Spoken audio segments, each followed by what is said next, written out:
Сәлеметсіздер ме, құрметті оқушылар. Бүгінгі біздің сабағымызды бастамасы бұрын алдымен топқа бөлініп алсақ. Ол үшін маған орындаған мына жерге келіп, пазл әдісі арқылы, пазлдарды құрастыру арқылы топқа бөлінсек, ортаға келе қойыңыздар барлықтарыңыз. Бір суреттен алып, пазлдарды құрастыра қояйық. Кімде қандай сурет шығар? Барлығымыз бір суретті құрастырамыз. Жақсы. Қандай пазлдар қалды? Енді құрастырыңыздар, қолдарыңыздар пазлдарды құрастырыңыздар барлықтарыңыз. Сурет шығу керек, жақсы сурет шығу керек. Жақсы, сіздерде қандай сурет шықты? Жақсы, кемпір тас. Екінші топ, сіздерде қандай сурет шықты? Қарқаралы. Жақсы, отырыңыздар. Қарқаралы. Кімде шықты? Қарқаралы тобына, кімде Баянауыл шықты? Баянауыл тобына отыра қойсаңыздар.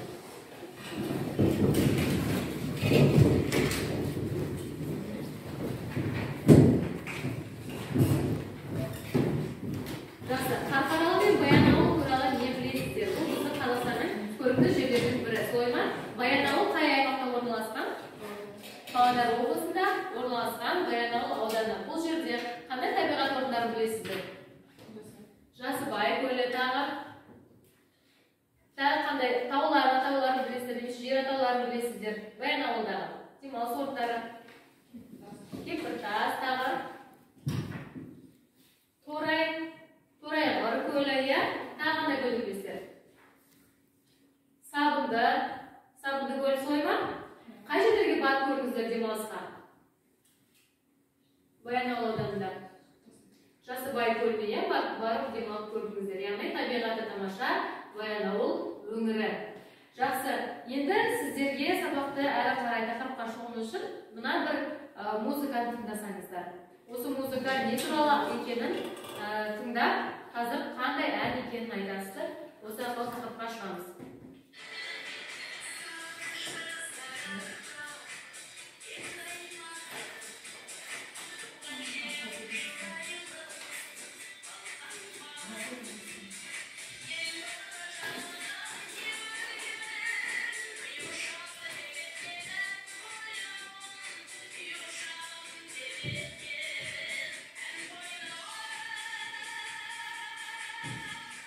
Жақсы, бұл қандай өлең? Кімнің әні? Жақсы. Келісесіздер ме барлықтарыңыз? Бағдат Самединова, Қазақстан Республикасының халық әртісінің орындауында Сарыарқа әні. Ал Сарыарқа деп қай жерді айтамыз Қазақстандағы? Қай облыстарды айтамыз? Сарыарқа жеріне қай жер жатады? Осы біздің орталық Қазақстан өңірі Сарыарқа деп аталады. Жақсы.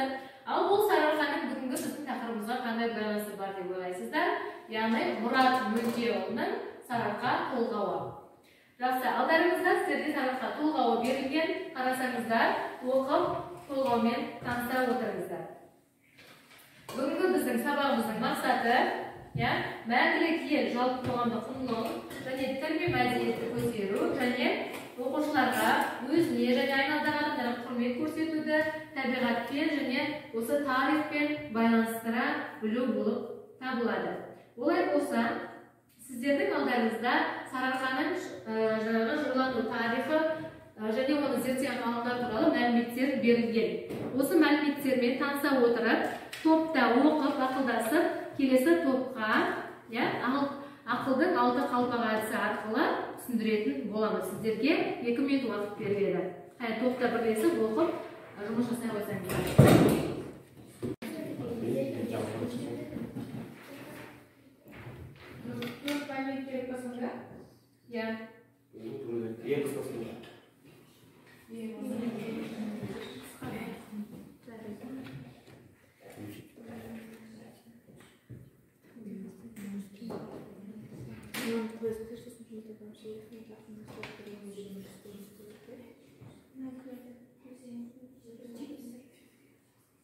Жақсы, олай болса оқушылар, қане Қарқаралы тобы дайын болса, Қарқаралы тобынан бастайық. Сарыарқа өлеңінің жырлану тарихы туралы қандай ақпарат білдіңіздер?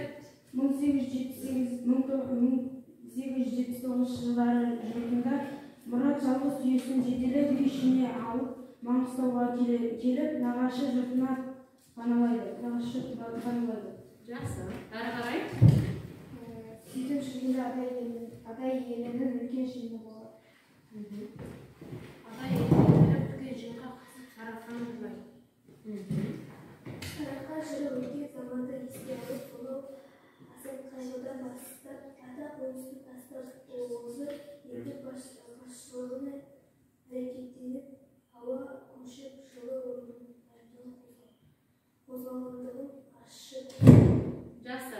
Сонымен бұл өлеңде шығу тарихы негізгі мәліметтерді таптыңыздар, иә?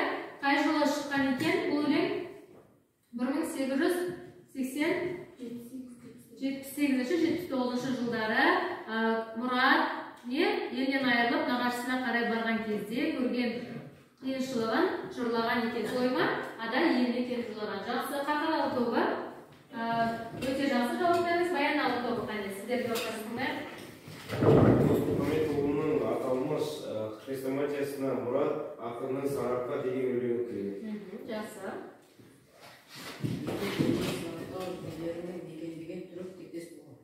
Жақсы.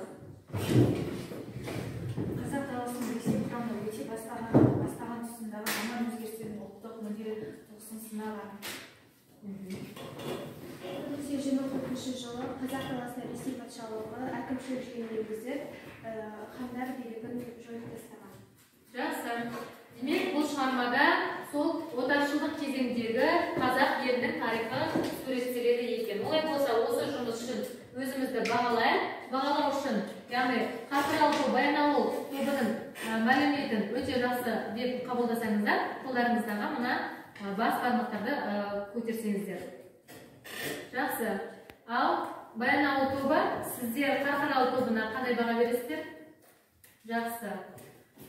Олай болса, әрі қарай сабағымызды жалғастырайық. Жақсы. Балалар, сабағымызды әрі қарай дамыту мақсатында жаңа өлеңді оқып таныстыңыздар.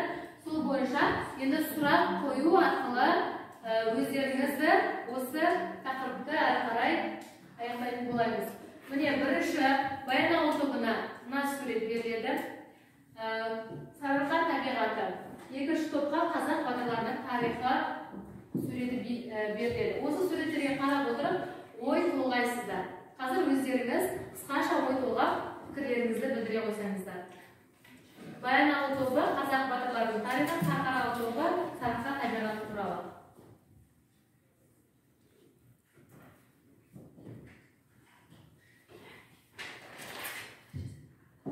Дайын болғандарымыз қолымызды көтере қойсақ.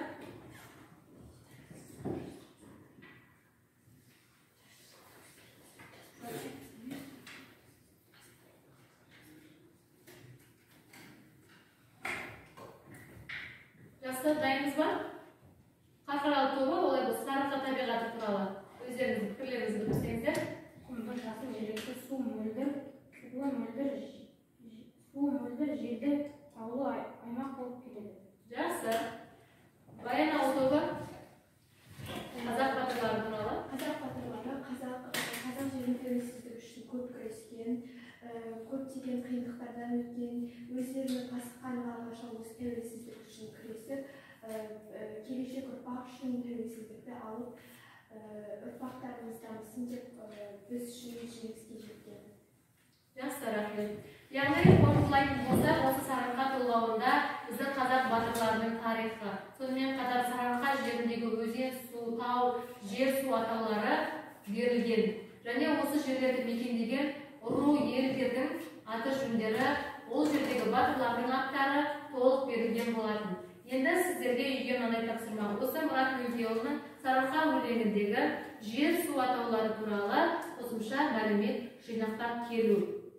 Екінші тапсырма, өлеңнің шығу тарихына байланысты тағы да қандай тың деректер бар, осы тың деректерді жинақтап келесі сабақта түсіндіретін боласыздар. Ал сабақты қорытындылайтын болса, қалыптастырушы бағалау бізде білім қоржыны бүгінгі сабақтан түсінгендеріңізді жазып, өзіміздің күнделікті білім қоржынымызды толықтырсақ. Сіздер қандай жаңа мәлімет алдыңыздар? көптеген мәліметтерді алып, өте жақсы түсінсеңіздер, қызыл қоржынға сабақты түсінбей, кейбір нәрселер түсініксіз болса, көк қоржынға, ал егер де мүлдем түсінбесеңіздер, сары қоржынға өздеріңіздің мәліметтеріңізді салып қойсаңыздар болады.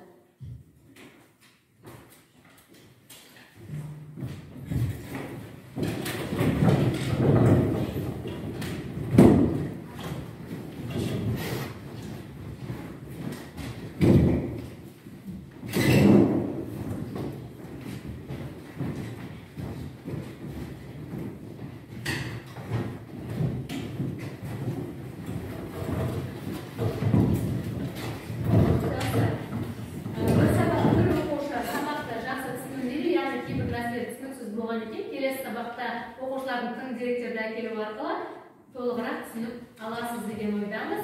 Олай болса, сабаққа жақсы белсенді қатысқандарыңыз үшін көптен көп рахмет.